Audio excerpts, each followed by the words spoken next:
Hello students, this is second video lecture for optical instrument, that is for telescope.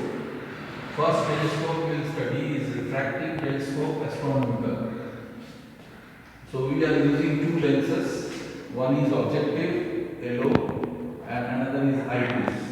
So since in astronomical telescope the objects are at a distance, infinite distance, so the rays are coming parallel. So it will, if it is parallel to secondary axis, then it will form an image at the secondary focal plane. So let us, the image is B dash A dash.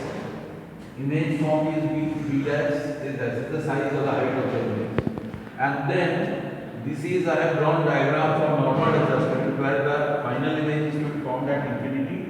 Initial object distance for objective is infinity.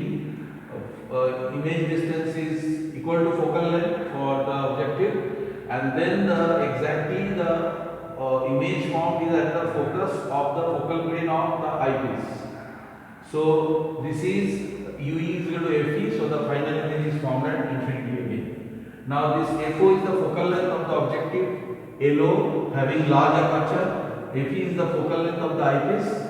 It is to be small, it is to be large aperture and focal length both for objective, and M we know magnifying power is tan theta I by theta O. This is sometimes also theta I is represented by beta also and theta O is represented by alpha.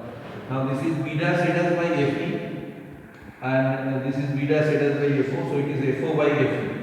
That means the magnifying power to be large for normal adjustment, FO must be large, Fe must be small, and tube length for telescope is defined as the distance between the optical center of the objective and the optical center of the eyepiece. Now clearly you can see from the diagram the tube length is FO plus Fe. The tube length in case of telescope is different from the compound microscope which we have discussed. The definition of tube length for compound microscope is different. So tube length is FO plus Fe. Now this is setting 2, that is standard adjustment. Final image at this distance of distinct region D. Here the final image is at infinity. Final image is at infinity. So for that we have to keep the object, that is image of the objective and the object of the eyepiece within focal length. So the magnifying power is again tan theta by theta O. This is B dash A dash by UE, not Fe, and this is B dash A dash by FO. So FO by UE with a minus sign because U is negatively more.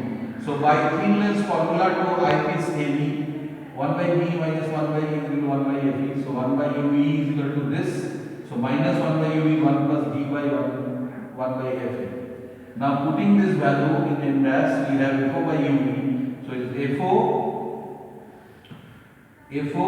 1 plus D by 1 by Fe. So if you take 1 by Fe common, then FO by Fe into 1, Fe by D plus 1. So this is the magnifying power for setting 2, that is standard adjustment. And tube length will be obviously L dash FO plus UE. You can check, compare that magnifying power in the standard adjustment is more than the magnifying power in normal adjustment, and tube length is less in case of standard adjustment compared to the normal adjustment.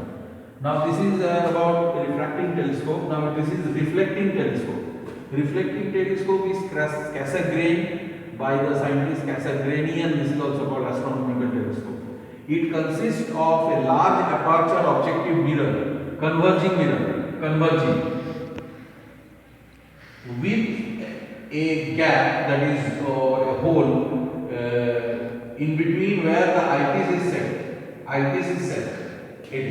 Now MS at the focal plane of this objective mirror MO, MS a diverging secondary mirror is kept. Now since the object is at infinity, so rays are coming parallel, it will converge at the focal plane where the secondary diverging mirror is kept. So it will diverge the beam and then it is finally focused by the eyepiece. This is the image formation. In this case also your magnifying power is given by the similar relation, but here since we are using mirrors, So we can use that formula F is equal to R by 2, where R is the radius of curvature. So this is about the reflecting type of telescope.